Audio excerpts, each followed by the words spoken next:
네, 안녕하십니까. 여기 1차 와이어 끝냈고요.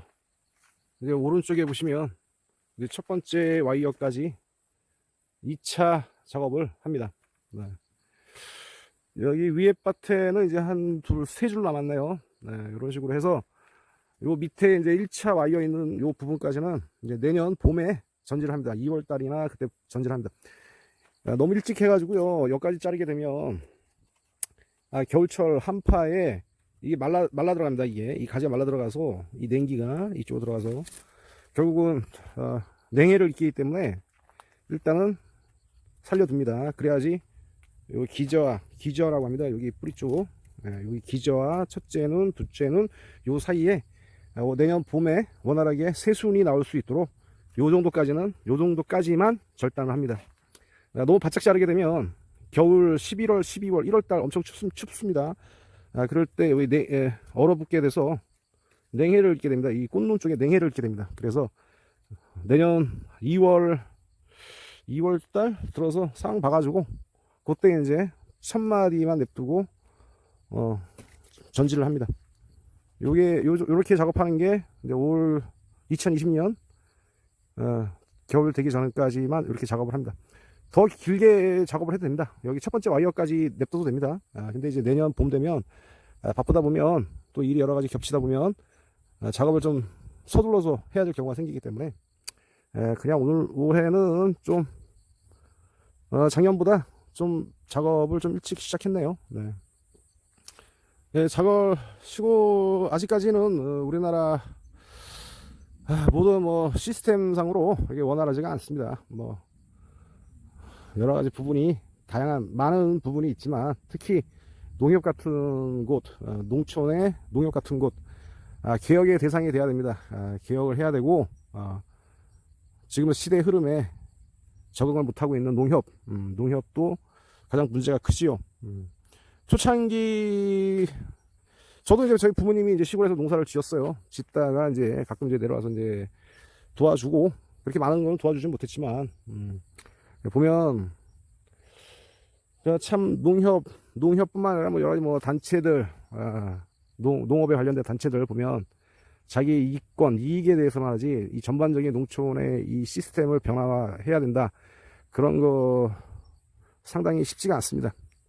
이게 어떠한 이게 정부 차원에서 이렇게 일을 진행해야지 이 하나의 그 조그마한 단체 뭐 그런 쪽에서 시스템을 변화를 이끌어 나가려고 한다 그러면 좀 부작용이 크고 이걸 감당할 수가 없습니다. 왜냐하면 이 조선놈의 새끼들은 하여간 이 조선놈의 기존의 이제 기득권층들은 이 변화의 흐름을 변화하는 걸 별로 좋아하지 않습니다. 왜냐하면 여태까지 해왔던 이익 구조를 갖다가 새로 뜯어 고치는 거기 때문에 자기한테 손해가 간다고 생각하기 때문에 변화의 흐름에 동참할 수가 없습니다. 초창기 대통령 이승만 대통령이 가장 잘했던 게 농지개혁입니다.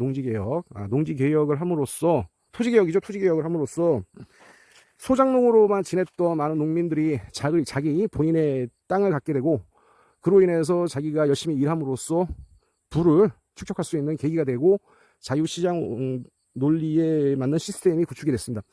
그런 것처럼 이 비대해진 농협에 어떠한 시스템적인 변화가 있어야 되는데 이게 지금 이 문재인 정권 하에서는 이게 되기가 쉽지가 않습니다. 지금 뭐 정치 이념, 좌파와 우파, 뭐 보수와 진보 양 갈래해서 뭐 사회주의 대 뭐 자유민주주의 대 뭐 이렇게 양강구도 뭐 대립적으로 이렇게 하고 있는데 이런 모든 부분들이 좀 우리가 누려왔던 부분에 대해서 너무 소홀히 하지 않았나.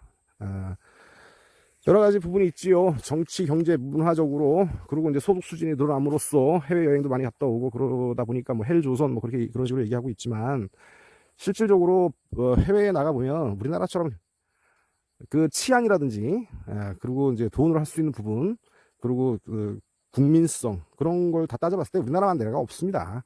근데 뭣도 아닌 것들이 해외여행 붐이 일어나가지고 갔다 옴으로써 뭐 아직까지는 뭐 우리 국내 그런 뭐 소득 격차 뭐 한참 뭐 80년대부터 90년대까지 한참 그랬어. 뭐 유학 갔다 오고 막 그러면은 뭐 호주나 뭐 필리핀이나 가가지고 영어 좀 배우고 경제 상황, 해외 글로벌적인 여러 가지 보고 오다 보니까 답답한 면이 있겠지, 우리나라 그 시스템적으로. 그때는 뭐 우리가 주변 국가 그리고 또 사회주의 그런 이념적인 부분에 대해서 가장 먼저 안보에 대해서 많이 신경 써야 될 부분이 있었기 때문에 그런 부분은 인정하지 않고 그런 부분보다는 뭐 자유에 대한 억압이라는 운동 뭐 그런 식으로 해서 뭐 민주화 운동을 하고 했죠. 이렇게 돌이켜보면 제가 이제 그 서울에 있었습니다. 서울 그 저기 건대 쪽하고 한양대학교 쪽하고 세종대 쪽하고 그 사이에 있었어요. 얼마나 많은 그 데모와 그런 걸 받겠냐고 내가. 응? 그때 뭐 백골단 해가지고 많이 이렇게 곤봉 들고 많이 했었죠. 그런 거 많이 보고 그때 당시만 해도 이게 옳은 거다, 민주화가 옳은 거다 뭐 그렇게 생각했었지만 지금 돌이켜 보면 이거는 그런 민주화 세력이 해왔던 사람들이 지금 문재인 정권 하에서 정치를 하고 있지만 올바로 이게 하고 있는 게 하나도 없어요. 하나도. 제가 2020년도 들어와가지고 좀 요걸 좀 자제하려고 합니다. 요걸 좀 자제하려고 하고 있어요. 지금 어쨌든 이런 부분에 대해서 좀 심도 있게 자기 스스로도 한번 생각을 해봐야 됩니다. 여태까지 어떠한 특정한 지역에 대해서 제가 별로 좋게 생각하고 있지 않습니다. 그 지읒으로 시작하는 전라도 그 부분에 대해서는 제가 좀 좋게 생각하고 있지 않아요. 그거는 니네들 전라도 개새끼들 이걸 하면 안 되는데 네 스스로 가슴에 손을 대고 한번 생각해봐라. 어쨌든 그래요. 그래서 이 경제적인 지금 정치적인 이러한 어지러운 상황인지라 뭐 농업에 대해서 뭐 이렇게 신경 쓸 부분이 있겠습니까? 좀 많은 국민들이 좀 주머니에 돈이 좀 줄어들고 소득도 줄어들고 직장도 잘리고 어려움을 겪어봐야지 못 살겠다 해서 지금 현 정권에 대해서 문제점이 무엇인가를 한번 다시 생각해 볼 여지가 있지. 사람이 그래요. 자기 주머니에 돈 좀 있고 먹고 살만 하면 별로 이렇게 대수롭게 생각하지 않습니다. 지금 이게 국내 정치에 대해서 별로 생각을 안 해요. 하지만 이제 목구멍이 포동청이라고 자기 소득도 줄고 돈도 줄고 재산도 좀 줄어들어야지 이게 뭔가 이상하다 다시 한번 돌이켜보고 뭔가 다시 한번 찾아보고 이 부분에 대해서 무엇이 문제인가를 스스로 생각해 볼 여지가 있는 것 같습니다. 그래서 오히려 이런 상황이 어떻게 보면 또 좀 더 나은 대한민국을 만들 수 있는 전화위복의 계기가 될 것 같습니다. 그 중에서 특히 전라도 이 양반들이 좀 정신 좀 차려야 되는데 그리고 아무 생각 없이 전라도뿐만 아니라 보수 지역에 있으면서도 이 정치에 대해서 관여하지 않고 생각하지 않고 그냥 이렇게 안일하게 여태까지 누려왔던 자유에 대해서 그냥 아무 생각 없이 해왔던 사람들은 반성을 해야 됩니다. 똑같은 것들이죠. 이런 여러 가지 부분이 있기 때문에 지금 농촌에 대한 시스템적인 부분에 대해서도 좀 개선의 여지가 많습니다. 하지만 일단 이념과 정치적으로 안정을 취한 다음에 해야 될 부분인 것 같습니다. 지금 이런 상황에서 뭐 농촌에 대한 새로운 시스템을 받아들이려고 하는 부분이 없습니다. 어쨌든 세월이 지나고 시간이 지나야지만 해결되는 부분인 것 같고요. 당장 누군가가 위해서 이 농업에 대한 시스템적인 변화 그런 걸 하려고 할 지금 시기적인 단계가 아닌 것 같습니다. 그리고 그렇게 생각할 사람도 없고요. 지금 뭐 농협중앙회에 있는 뭐 그런 간부들이나 임원들 그런 사람들이 생각이 예전에 있는 사람들이잖아. 과거에 농업을 해왔던 사람들이 그 자리에 앉아 있는데 뭐가 바뀌겠습니까? 바뀌지 않아요. 고리타분한 그런 사람들이 앉아 있는 한 변화하지 않습니다. 결국은 최근에 그 미국의 그 아메리카 어워드 뭐 그 영화 그 뮤직 어워드 뭐 그런 거 있지 않습니까? 거기에 임원들 13명을 교체했다고 합니다. 왜 했겠습니까? 기존에 해왔던 13명의 임원들은 글로벌적인 변화하는 흐름에 편승하지 못했어. 그런 게 원인이라고 생각하기 때문에 새로운 젊은 사람들로 인해 가지고 13명의 임원을 바꿨다고 합니다. 그런 것처럼 우리나라도 지금 어떠한 방향으로 흘러가는 부분에 대해서 좀 물갈이를 해야 될 필요가 있습니다. 물갈이를 해야 돼.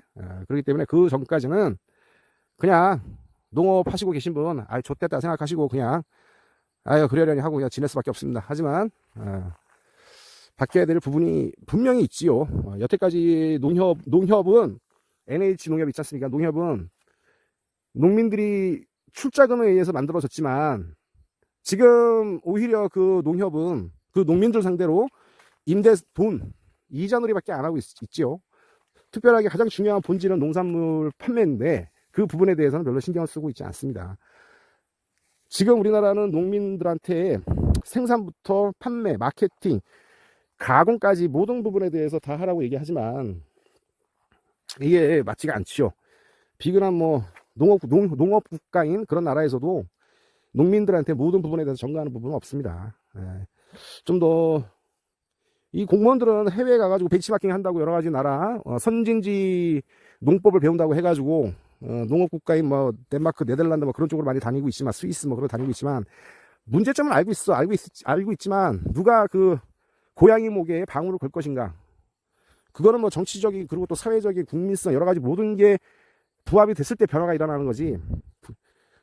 국민들이 깨어나지 않고 농민들이 깨어나지 않은 상태에서 변화를 한다. 그런 건 좀 역풍이 불지 않을까. 그 일을 추진했던 사람들이 그 기존의 기득권 세력들의 그 등살이 못 이겨가지고 개혁, 변화, 혁신 그거를 일으킬 수 없을 것 같습니다. 왜냐하면 기득권 세력들의 그런 부분이 있지 않을까 그렇게 생각합니다. 그래서 당분간은 뭐 농업을 하시는 분들은 좆됐다 생각하시고 그냥 할 수밖에 없지 않나. 자기 스스로가 그냥 살아남아야 되지 않을까. 각자 도생해야 되지 않을까 그렇게 생각합니다. 여러 가지 뭐 지금 일단은 뭐 정치적으로 뭐 이념적으로 좀 안정화를 취해야 되는 부분이 있는 것 같고 그 이후에 뭐 농협뿐만 아니라 여러 가지 부분이 필요한 거지. 지금 뭐 농업에 대해서 뭐 얘기하거나 뭐 시스템화 시킨다는 거는 맞지가 않는 것 같습니다. 그래서 그냥 좆됐다 하고 그냥 농사 지세요. 좆됐다 하고 농사 지어. 어쩔 수 없어. 나는 지금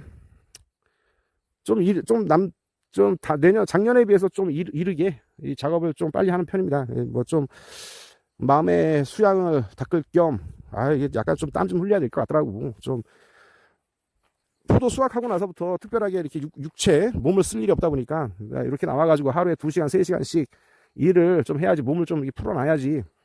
겨울철에 또 어떻게 또 공장 들어가야 될 거 아니요. 공장. 응? 이걸 좀 빨리 끝나고 지금 워크넷이나 그런 데를 통해 가지고 일자리를 한번 좀 알아봐야죠. 겨울철 내년 봄까지 일을 할 수 있는 뭐 그런 데를 한번 찾아봐야죠. 단순 노무직이라도 좀 알아봐야 될 것 같습니다. 그래서 일단은 좀 시험시험 하고 있습니다. 오늘은 뭐 그냥 주저주저 일하다가 한번 찍었습니다. 별 내용 없죠. 뭐 좆됐다고 생각하고 농사 지어. 어쩔 수 없습니다.